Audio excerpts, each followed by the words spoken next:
Saludos, bienvenidos a la Escuela Graduada de Consejería en Rehabilitación. Con mucho entusiasmo les presento el video educativo titulado Las destrezas de escuchar en la consejería y la psicoterapia. Este importante y necesario trabajo, producto de nuestra compañera catedrática, la doctora Beatriz Rivera Urrutia, se beneficia de su vasta y exitosa experiencia como consejera y psicoterapeuta en diversos escenarios y poblaciones. Las destrezas de escuchar son, sin lugar a dudas, la base para un proceso de intervención y de ayuda exitoso. Que lo disfruten.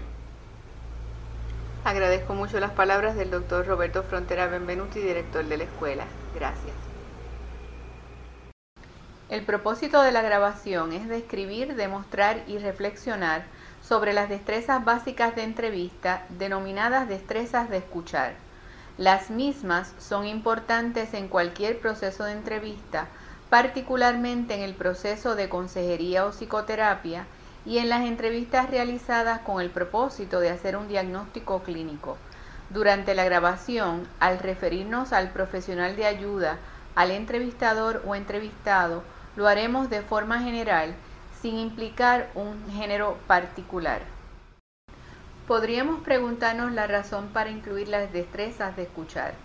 No olvidemos que el profesional de ayuda, ya sea en la medicina, en la consejería o en la psicología, necesita saber escuchar, es decir, comprender lo que se dice y lo que se implica, comprender la comunicación y la metacomunicación, así como la significación de las palabras utilizadas por el entrevistado, es esencial en la entrevista de consejería.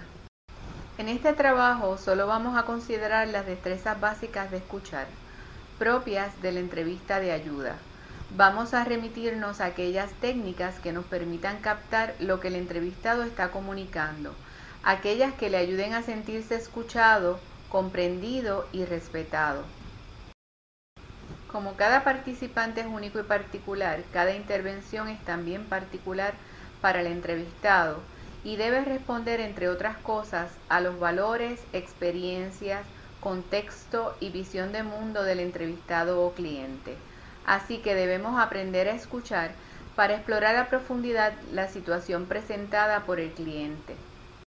Una entrevista de consejería no se basa solo en escuchar o conversar livianamente, sino en conversar con propósito, para facilitar el cambio en conducta, actitud o sentimiento que permita que la persona ayudada resuelva el conflicto o situación que le aqueja.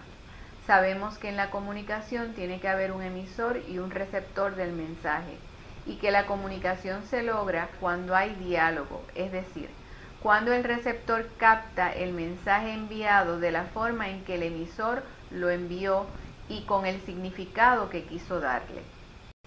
Podríamos preguntarnos, ¿es responsabilidad del consejero guiar o dirigir al cliente o consumidor?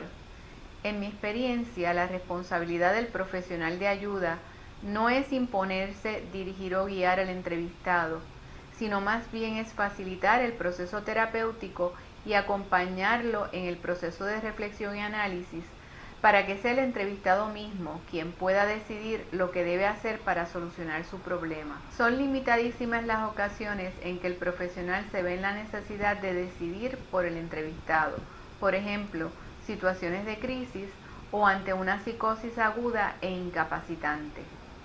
El proceso de consejería se nutre de las entrevistas o sesiones de consejería, de modo que en cada entrevista vamos contribuyendo hacia el establecimiento de esa alianza terapéutica que va más allá de la interacción entrevistador-entrevistado, la empatía, la capacidad para comunicarle comprensión al entrevistado y la creación de un ambiente de seguridad y confianza en la entrevista solo surten el efecto deseado si de igual forma son captados por el entrevistado y se crea el lazo de cohesión esencial en esa relación interpersonal que es especial y distinta.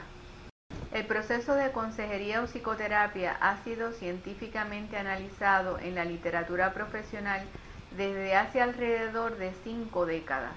En este momento sabemos que la psicoterapia o consejería terapéutica es efectiva y conocemos que la relación y alianza terapéutica es esencial para el proceso y que la esperanza es un factor importante del proceso. Los estudios científicos en psicoterapia o consejería terapéutica han sido denominados de diversas formas a través de la historia.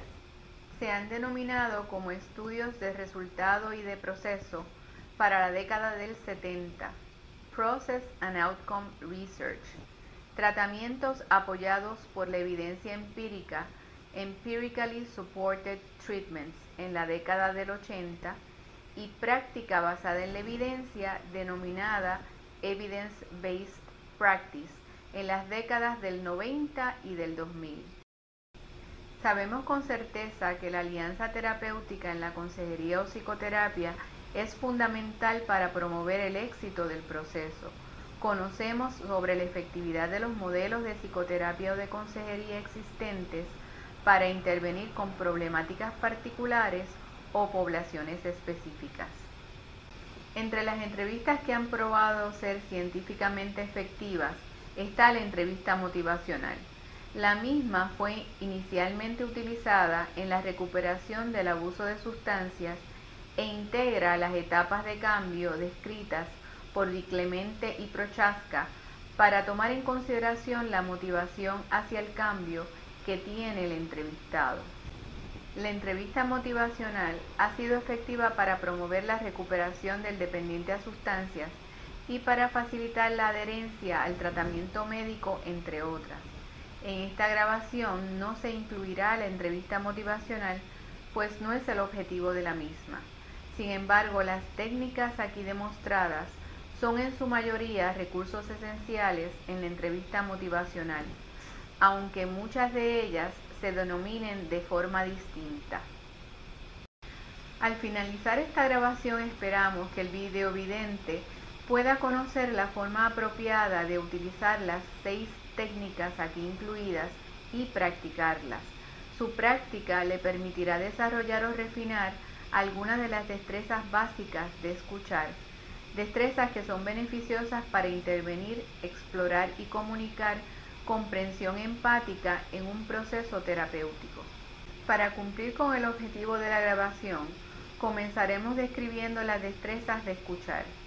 Discutiremos cada una de ellas individualmente y haremos una dramatización de las mismas. Sugerimos que al finalizar la presentación de cada técnica, el aprendiz la practique realizando un juego de roles que grabará y observará. Luego repasará nuevamente la sección de este video donde se discute la técnica practicada para que él o ella pueda entonces evaluar su desempeño en el juego de roles que realizó. Esto se repetirá tantas veces como sea necesario hasta que el aprendiz desarrolle el dominio de la técnica. En la grabación hablaremos de 6 técnicas.